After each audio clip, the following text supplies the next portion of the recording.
Hey guys, John V from PhoneArena here. You're watching our video comparison between the Samsung Galaxy S6 Edge and the Sony Xperia Z3.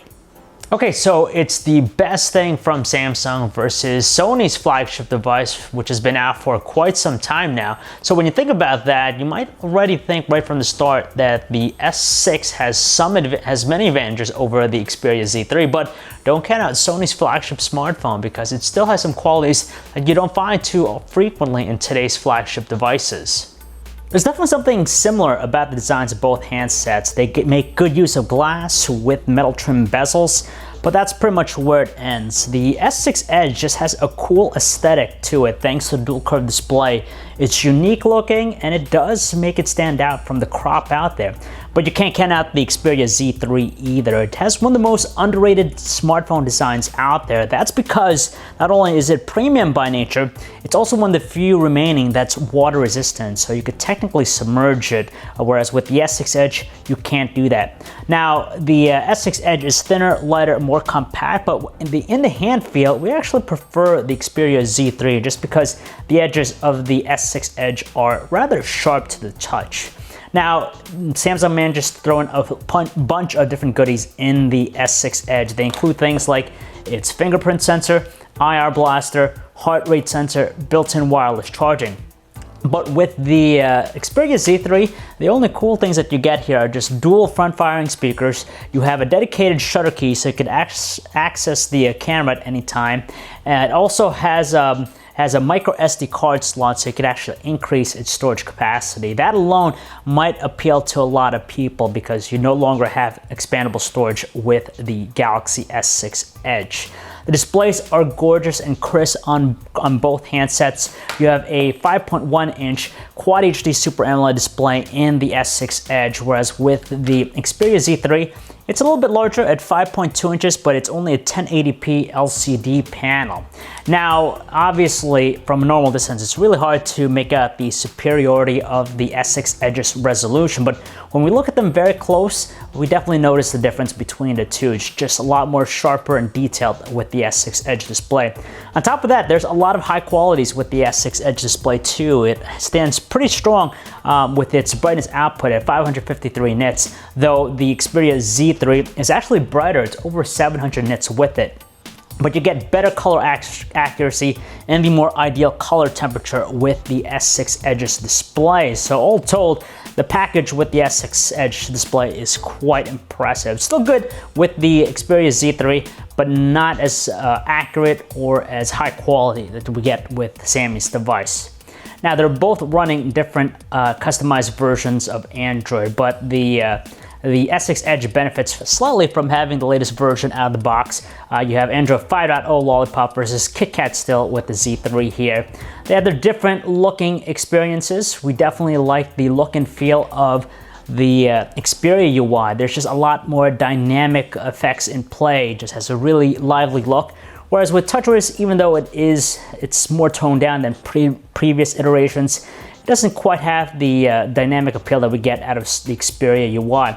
But where it lacks in that department, the TouchWiz actually makes it up in its functionality. You have a deeper set of software features and pretty useful for the power user. So you have things like multi-window for enhanced multitasking experience, one-handed mode, and a variety of different gestures you could interact with the operating system. They're running two different processors with the Sony Xperia Z3. It's running an older chipset, the Qualcomm Snapdragon 801 processor, whereas with the S6 Edge, it relies on Samsung's own octa-core 64-bit base Exynos chip. Now, on the surface, the two are exquisitely fast. They're pretty responsive with their executions. So basic things like opening up applications all are handled well by the processors. But you get a little bit more finesse and fluidity with the S6 Edge. In the gaming department, both are fantastic. They kind of produce the same results. But the good thing about the Xperia Z3 is that it has tight integration with its streaming PlayStation service. So if you have a PS4 at home, you can actually stream games directly to the handset with the optional controller, DualShock 4 controller you can use with it. Now the cameras, two different cameras. You have a 16 megapixel camera in the S6 Edge, which features an f1.9 aperture lens, while the Sony Xperia Z3 sports a 20.7 megapixel camera using the Exmor RS sensor and has an f2.0 aperture lens here. Now both take fantastic photos outdoors where there's plenty of sunlight, sharp looking photos, good detail.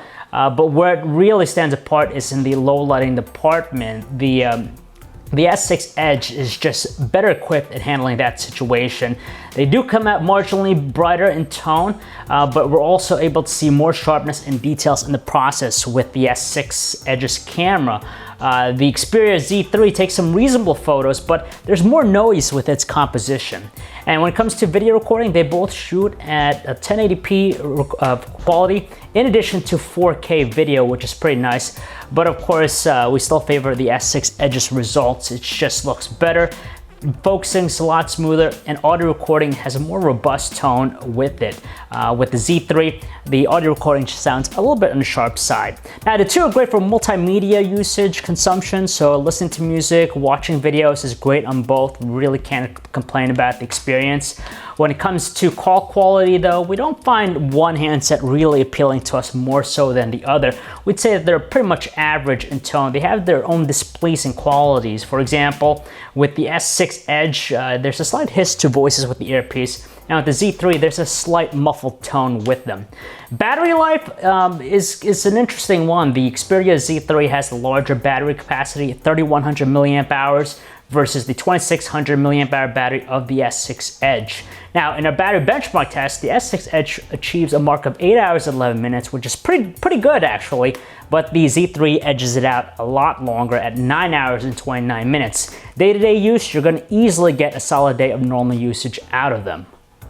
So from the looks of it, the Samsung Galaxy S6 seems to have the upper hand over Xperia Z3, but when it comes to price point, the Z3 is going to probably cost you less at this point, just because it's been out for quite some time. So if you're all about the savings and you don't want to compromise in going with a mid-ranger, you still want a fantastic smartphone, go with the Xperia Z3. It still has a beautiful design, the most underrated design in a smartphone out there. Top of that, you're getting some really cool characteristics with it, like water resistant construction and that micro SD card slot.